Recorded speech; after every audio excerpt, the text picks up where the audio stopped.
There's a certain type of guy you always meet in the lands between. You know the one, naked, dual-wielding giant clubs, and for some reason, he's got a lot of confidence. He sees you in full armor, holding a staff that whispers the secrets of the cosmos, and thinks, yeah, I got this. A few seconds later, he is, well, very much part of the terrain now. Now, life's got a lot of those guys. Overconfident, underprepared, and running full speed into things they didn't think through. But here's the thing. Sometimes they win. Sometimes they roll through life with just enough madness to make it work. And maybe that's the point. Maybe that's the beauty of an open world. Ah, traveler, you return to my humble tower once more. Step inside, warm yourself by the embers, and let us speak of things both grave and curious. Have you ever noticed how open-world games mirror life?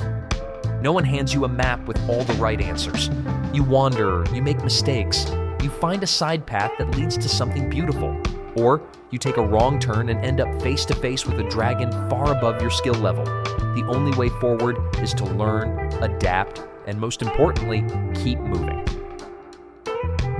Open world games, much like life, don't tell you the right way to go. You have to figure it out yourself, and in that, there are lessons worth carrying beyond the screen.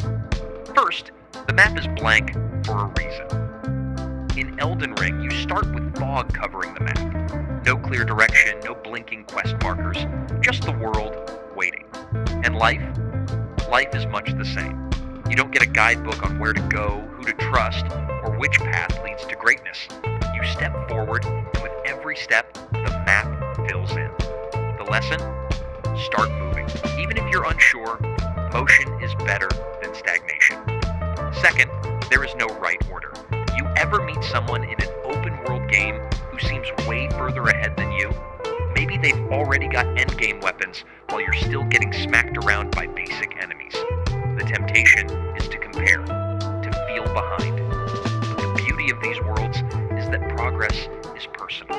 Some take the main path, others get lost in side quests for hours, and yet they all arrive where they need to be in time. The same goes for you. No rush, no correct order. Walk your path. Third, every defeat is a lesson. I have fallen to Millennia's Blade more times than I care to count, and each time I've learned something. A new dodge, a better angle, a smarter approach. Failure is just another teacher. Life will cut you down just as surely as an over-leveled boss.